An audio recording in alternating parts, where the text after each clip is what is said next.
I pray to the divinity in you. Today, I like to give you a glimpse of the whole classical text. And I'm teaching you the way I was taught in the monastery by a great Swami who was a great mathematician in India. His name was Chakravarti. He used to teach me on the sand by drawing triangles, lines, dots, you see. And he used to explain both. The philosophy behind yoga science is Sankhya philosophy, which means Samyak Akhyate, that explains the whole. The human life on all levels, human relationship with the universe, how universe came into existence, how many tattvas are there, whether Sankhya has two branches. One branch did not believe in the existence of Ishvara. And Seshwar and Nirishwar, there are two branches. It means the philosophy is so embracing, it embraces the whole universe. Even if you are agnostic, atheist, you'll get something from that philosophy, which is called Sankhya philosophy.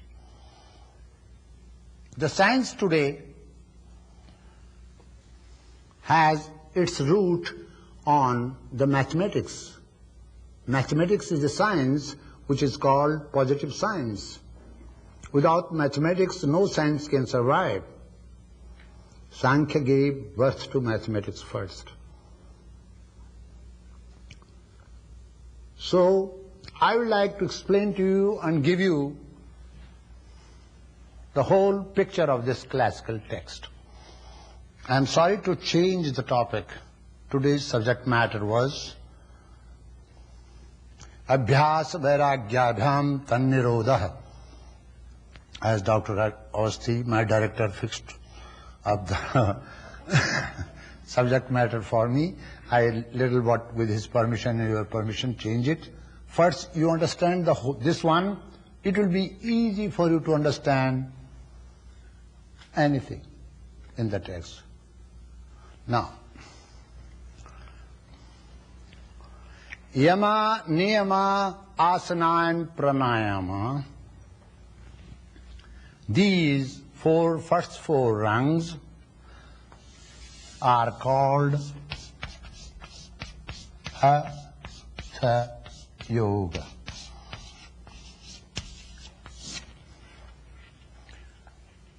Many of the Indian writers, I feel sad, Hatha means they say use your force. No. There is nothing like violence in yoga anywhere. You see, you don't have to overdo, pull your muscle and then suffer.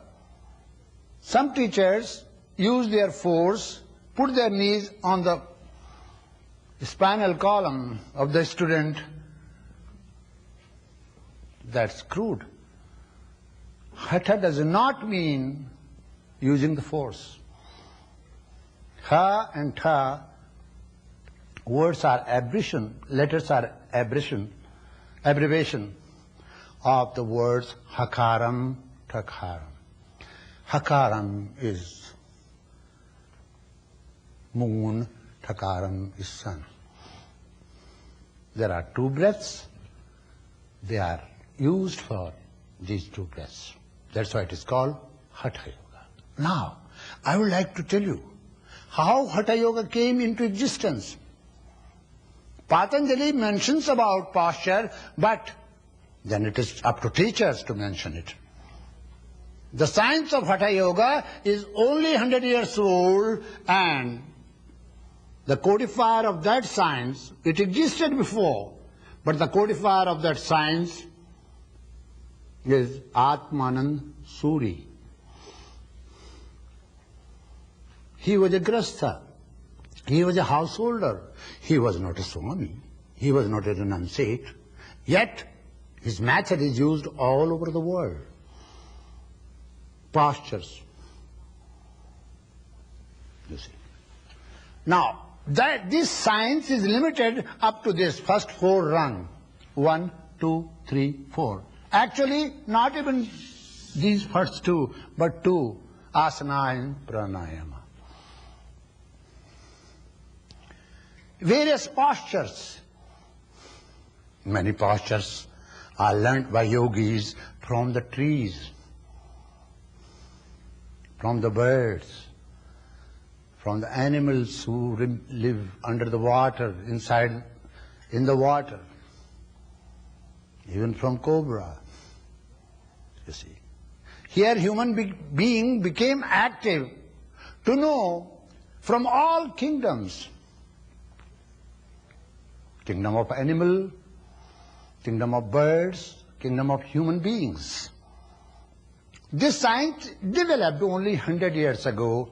Developed means systematized and organized so that others can follow and study this science. This is called Hatha Yoga. You see. But Patanjali's Ashtanga Yoga, 8 limbs of yoga, I call the 8 rungs of the ladder of yoga. Yoga here means samadhi. It has many connotations. You see, yoking. As thy yoke, it is mentioned in the Bible. Yoga here means samadhi.